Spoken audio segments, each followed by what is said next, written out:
Hey everybody, and welcome to another video. Now in this video we're going to be painting this frame over here, and this is the free frame that I got from Wargames Illustrated 454. I did a flip through of that magazine, and the link is, I think, here one of these spots.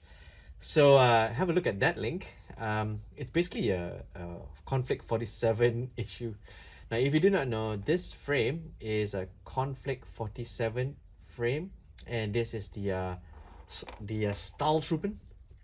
This is supposed to be this is the heavy infantry for the Germans, and we're gonna have a look at the frame really quick, and then we're gonna build all three of them. Now the first thing I want you to notice is the fact that you get 1, 2, 3, 4, 5 lower parts of the leg parts, right? And then you get only 3 torsos, which I thought was slightly bizarre, because we're gonna end up with extra legs with no torsos.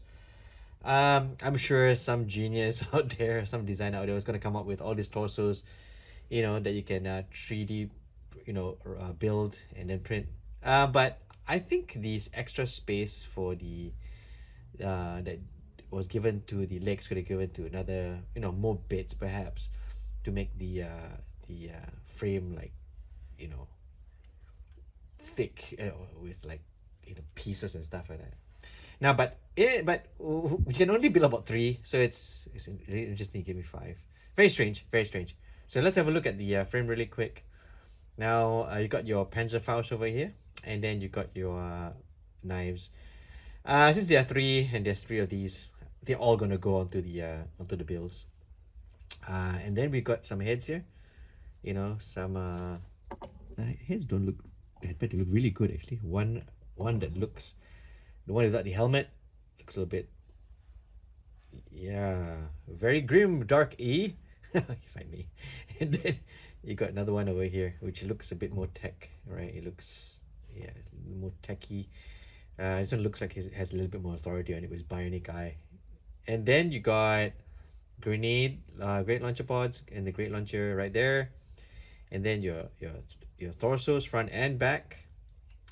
And then you get the light anti-tank gun, and that's the gun right there. Let me see if I can show it to you. Light anti-tank gun right there.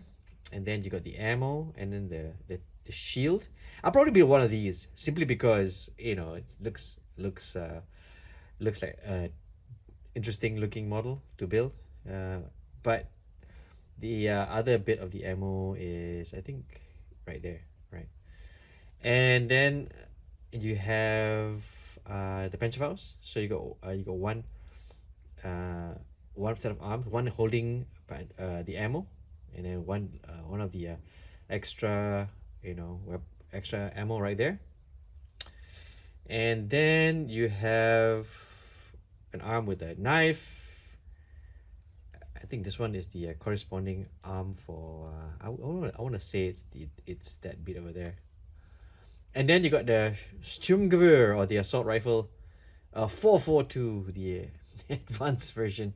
There's one there, there's 2, 3, so you can actually arm all of them with the Sturmgewehr. But I don't think I will be doing that, because one of them will be carrying the anti-tank gun, light anti-tank gun. So I don't know, maybe not. I might not go with that. And since all the Stahltruppen are going to be armed with the shoulder mounted Panzerfaust, maybe even this I'll have to think about a little bit.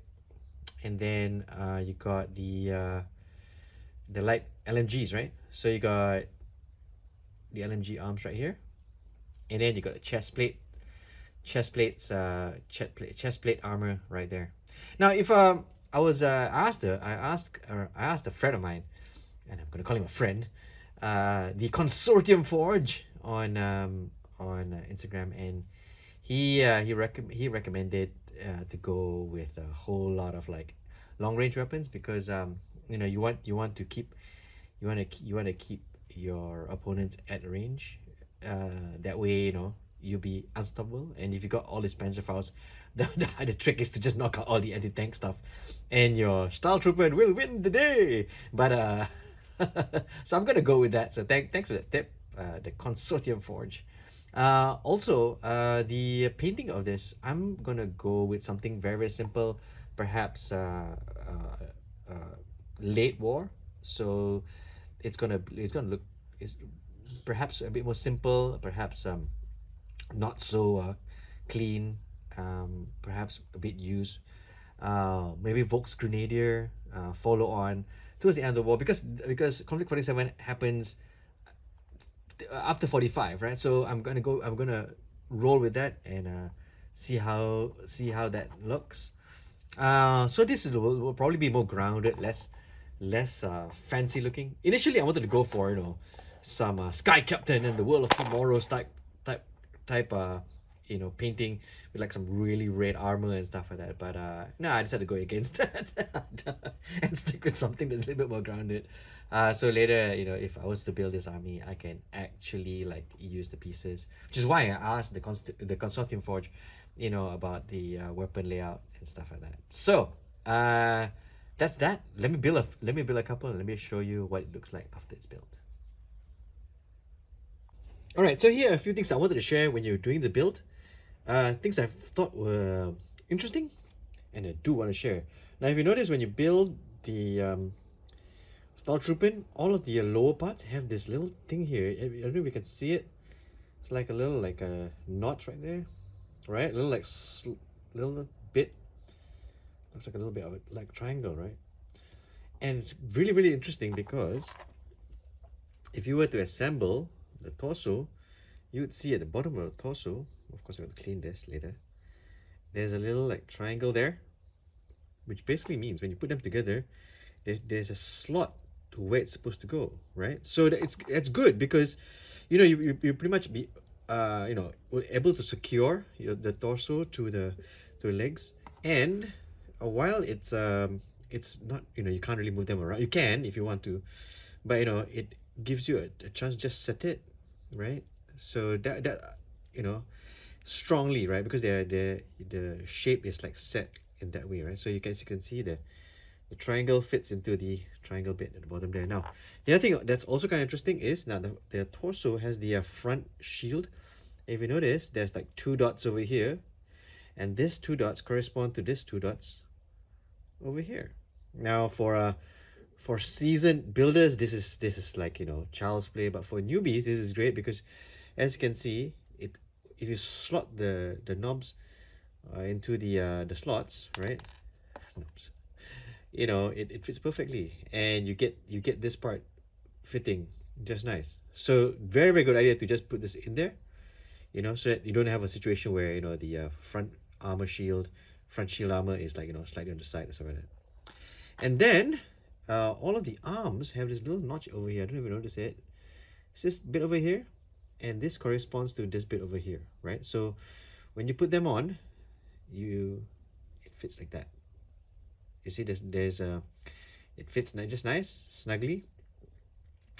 Now, if you're wondering, it only fits in a certain way, right? Which basically means that most of the time, all of the poses for most of the Stahltruppen will be the same, but adding this nub here for this to go into. First, for newbies, it helps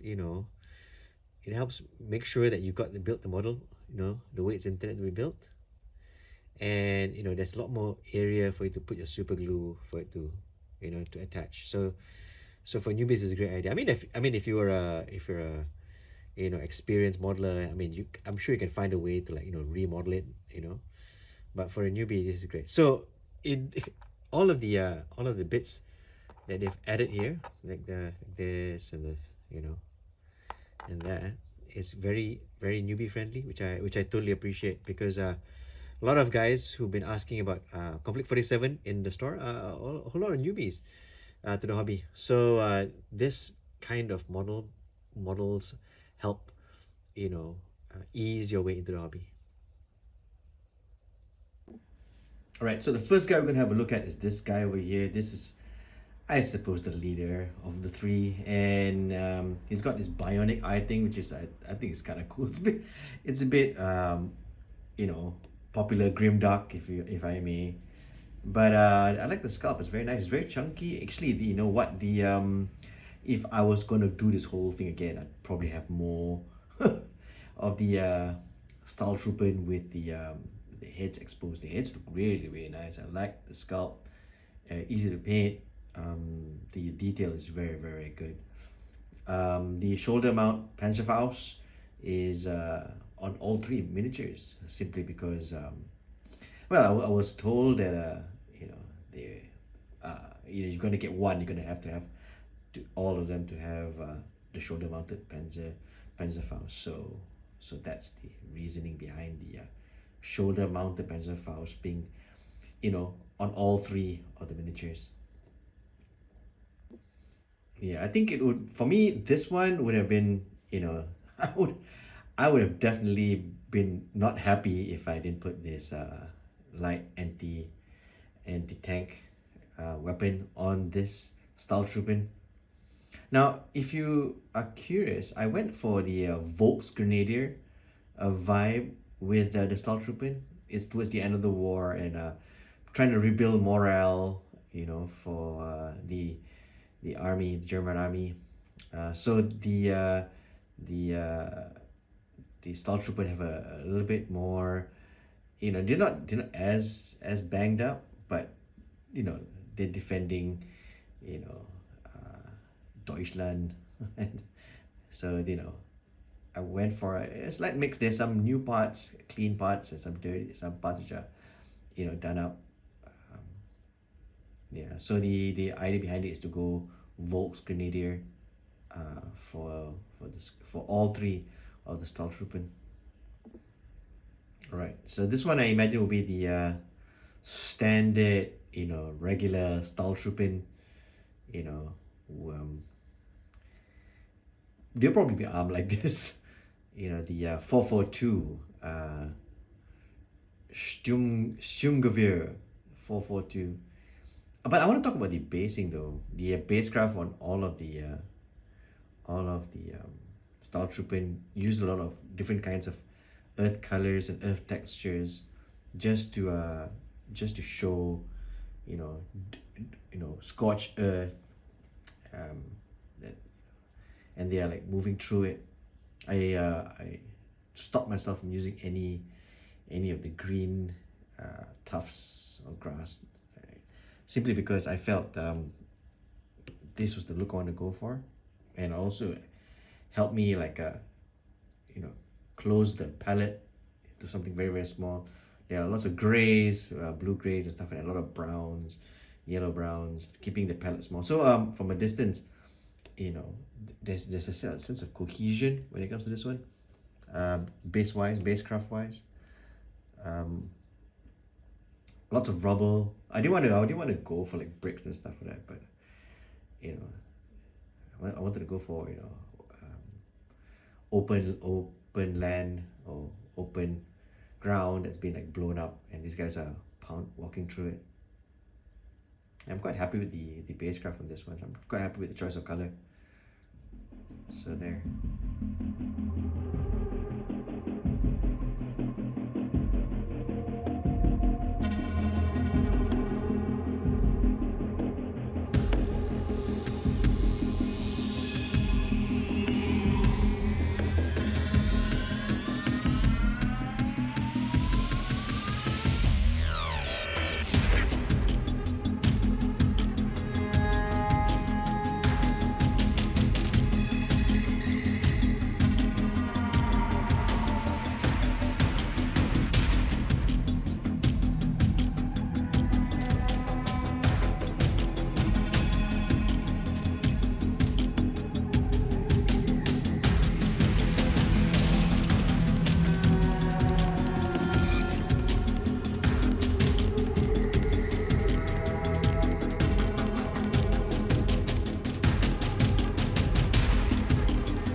Alright, that's pretty much it. That's the free frame that I got with the Wargames Illustrated. I'm quite happy I got this frame actually.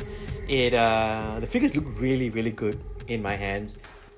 I like how the base, enhances the miniature, the nice brown, against the very grey looking miniature of the Stahltruppen. Yeah, working on the base was just as much of a joy as it was to paint the figure as well. All three poses, I'm glad I managed to get some variety in all three. Posing wise, because of the nibs and knobs, it was very, very difficult to repose, but the potential here is for how to really make the figure stand out, and I think I did a not too bad job. So yeah, that's pretty much it. Hope you liked the video, and as always, don't forget to enjoy painting those figures.